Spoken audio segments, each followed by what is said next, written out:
दीप जलते हैं आशाओं के, प्रकाश से भरती आंगन। आई धनतेरस खुशियां लेकर, सुख समृद्धि भरा हो सदा प्रांगण। आप सभी को धनतेरस पावन पर्व की हार्दिक शुभकामनाएं। धनतेरस का पावन पर्व जो हर घर में समृद्धि और सुख सौभाग्य की नई रोशनी भर देता है। इस दिन की कहानी के साथ जुड़ा है धन, आरोग्य और सफलता का संदेश। तो आइए श्रोताओं, सुनते हैं इस दिव्य पर्व की कुछ दिव्य कथाएं जो हर दिल को आशाओं से भर देती है। और इस कथा के श्रवण से घर में सुख, समृद्धि और आरोग्यता का आशीर्वाद भी प्राप्त होता है। एक समय भगवान विष्णु मृत्युलोक में विचरण करने के लिए आ रहे थे। लक्ष्मी जी ने भी साथ चलने का आग्रह किया। तब भगवान श्री विष्णु बोले कि यदि मैं जो बात कहूँ तो वैसे ही अगर मानो तब तो मेरे साथ आप चल सकती हो। श्री लक्ष्मी जी ने इस बात को सहज ही स्वीकार कर लिया और फिर भगवान विष्णु लक्ष्मी जी सहित भूमंडल पर आ गए। कुछ देर के बाद एक स्थान पर भगवान विष्णु लक्ष्मी जी से कहने लगे कि हे देवी, जब तक मैं ना आऊं आप यहीं पर ठहरो। मैं दक्षिण दिशा की तरफ जा रहा हूँ, आप उधर बिल्कुल मत देखना।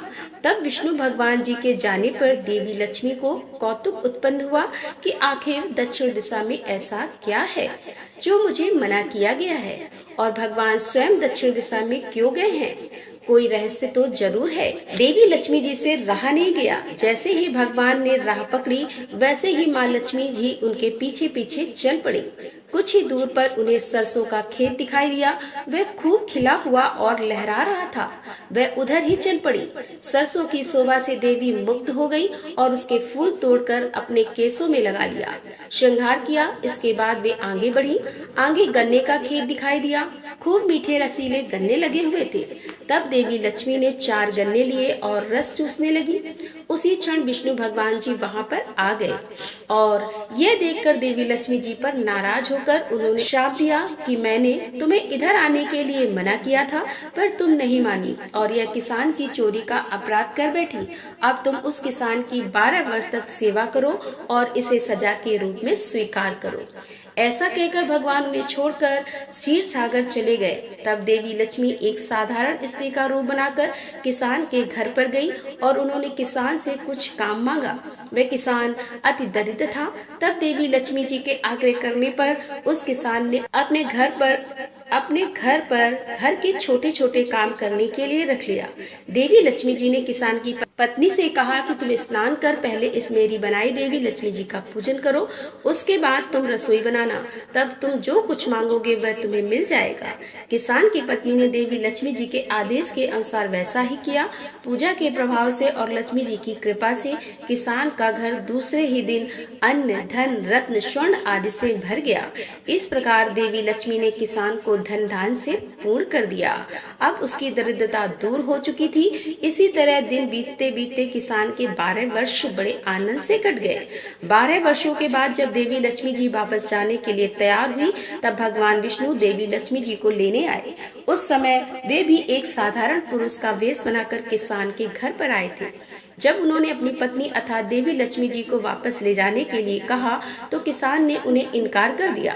देवी लक्ष्मी जी भी बिना किसान की इच्छा के वहां से जाने को तैयार नहीं थी। तब श्री विष्णु भगवान ने एक चतुराई की। श्री विष्णु भगवान जिस दिन लक्ष्मी जी को लेने आए थे उस दिन वारुणी पर्व था।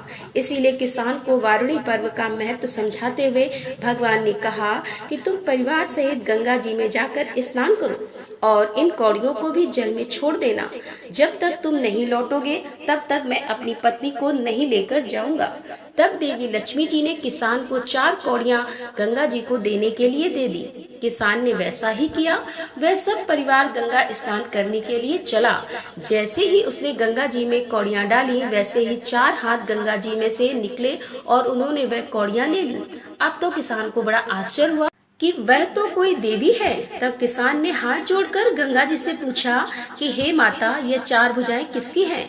तब गंगा जी बोली कि हे किसान, वे चारों हाथ मेरे ही थे तूने जो कौड़ियाँ भेंट दी हुई हैं वे किसकी दी हुई हैं? तब किसान ने कहा, मेरे घर जो स्त्री आई हुई है उन्होंने ही दी है। तब गंगा जी बोली कि तुम्हारे घर पर जो स्त्री आई है वे साक्षात लक्ष्मी है और पुरुष विष्णु भगवान है। तुम लक्ष्मी जी को जाने मत देना, नहीं तो फिर से निर्धन हो जाओगे। यह सुनकर किसान घर वापस लौट आया। वहाँ देवी लक्ष्मी जी और विष्णु भगवान जाने को तैयार बैठे थे। अब तो किसान ने देवी लक्ष्मी जी का आंचल पकड़ लिया और बोला कि मैं आपको नहीं जाने दूंगा। तब भगवान ने किसान से कहा कि इन्हें कौन जाने देता है, लेकिन यह तो चंचला है, कहीं एक स्थान पर ठहरती नहीं, इसीलिए इनको तो बड़े बड़े तक नहीं रोक सके। इनको तो मेरा शाप था जो कि 12 वर्षों तक तुम्हारी सेवा कर रही थी। अब तुम्हारी 12 वर्ष की सेवा का समय पूरा हो चुका है, इसीलिए इनके वापस जाने का समय भी हो चुका है। लेकिन किसान तो हठपूर्वक कहने लगा कि नहीं, अब मैं लक्ष्मी जी को नहीं जाने दूंगा, आप कोई दूसरी स्त्री यहाँ ले आओ। तब लक्ष्मी जी ने कहा कि हे किसान, तुम मुझे रोकना चाहते हो तो जो मैं कहूँ वैसा करना। कल तेरस है, मैं तुम्हारे लिए धनतेरस मनाऊंगी। तुम कल घर को लीप पोत कर साफ करना, रात में घी का दीपक जलाकर रखना और सायकाल मेरा पूजन करना। फिर एक तांबे के कलश में रुपया भरकर मेरे निमित्त रखना, मैं उस कलश में निवास करूंगी, किंतु पूजा के समय मैं तुम्हें दिखाई नहीं दूंगी। मैं इस दिन की पूजा करने से वर्ष भर तुम्हारे घर से नहीं जाऊंगी। मुझे रखना है तो इसी तरह प्रति वर्ष मेरी पूजा करना। ऐसा कहकर वे दीपकों को प्रकाश के साथ दशों दिशाओं में फैल गई और भगवान देखते ही रह गए। फिर अगले दिन किसान ने देवी लक्ष्मी जी के कथन के अनुसार पूजन किया, जिससे उसका घर धन धान से पूर्ण हो गया। इस तरह अब वह हर वर्ष तेरस के दिन देवी लक्ष्मी जी की पूजा करने लगा। प्रेम से बोलिए लक्ष्मी माता की जय, श्री विष्णु भगवान की जय।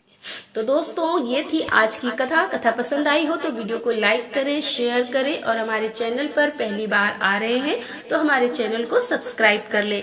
मिलते हैं अगले वीडियो के साथ, तब तक के लिए राधे राधे, जय श्री कृष्णा, हर हर महादेव, जय भोलेनाथ की।